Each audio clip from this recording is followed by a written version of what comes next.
vacant property. A vehicle pulled up to the house. A couple subjects are out walking around. When I became a cop, I wanted to do it for helping people,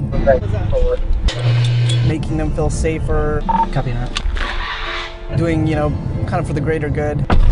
I found that I've actually felt like I've been reaching more people, sharing my personal story, so it's kind of interesting. Dear coworkers, I'm sending this email to inform you of an important change that is taking place in my life.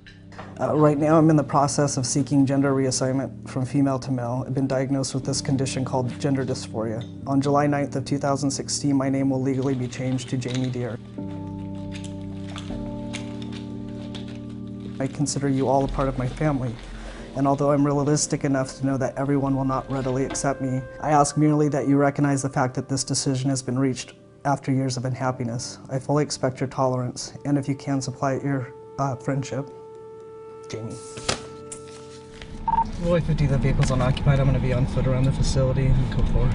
I've been on some really crazy calls in this career field, and I think this probably outweighed all of that, just to put it out there. I wasn't keen on putting my life on blast, but at the same time, you don't get any progress from being in the closet. 15632, 173, Avenue Northeast, Kansas City vacant property.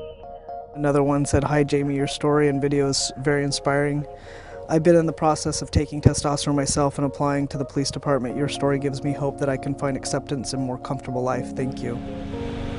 Law enforcement sometimes as a community tends to be more conservative, so I think people really stirred up in their minds that there's a chance of being mistreated by that culture.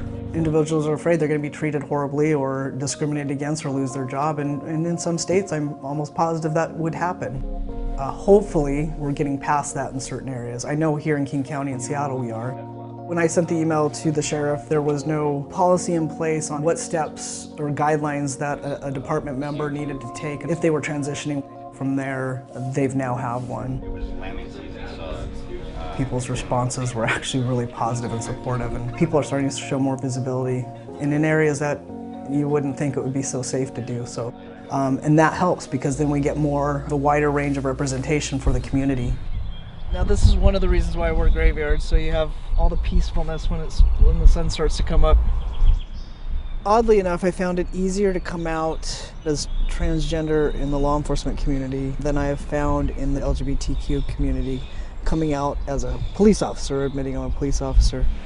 It bothers me whether you're transgender, anything. I don't like to hear that people are being mistreated by officers. I'm hoping with more stories coming out of officers serving, educating those they work with, that this will start to minimize.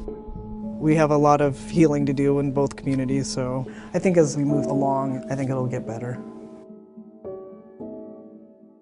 Hey NBC News fans, thanks for checking out our YouTube channel. Subscribe by clicking on that button down here and click on any of the videos over here to watch the latest interviews, show highlights, and digital exclusives.